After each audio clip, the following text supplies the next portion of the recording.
Hello and welcome back to 8-Bit Stuff Showcase.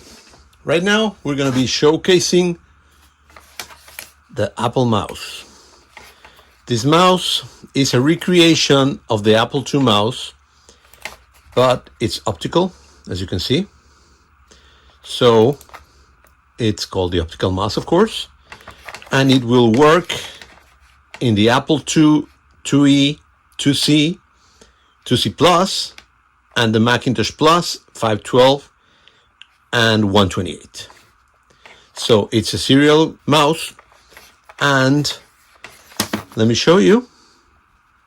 I got running Apple II Desktop, and as you can see, we're using it to show and manage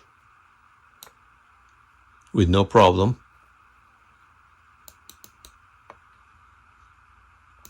Okay, it works perfectly. As you can see, it moves smoothly, as it should. And it just works, just connected and works. It's optical, so no moving parts, nothing. It's a little bit light, but it looks and works just like an original.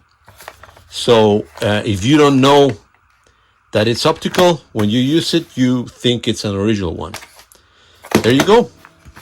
Available on 8bitstuff.com. And for a short time, we will have a few of this. This is the clear one. This is to celebrate the clear Apple IIc from MacFX. We just made a few of these. I think they're 20. And they're going to be just, specifically and special. So there's not too many of those. Anyway, in case you're interested, they're also available. Same thing. Thank you very much, and see you at 8bitstuff.com.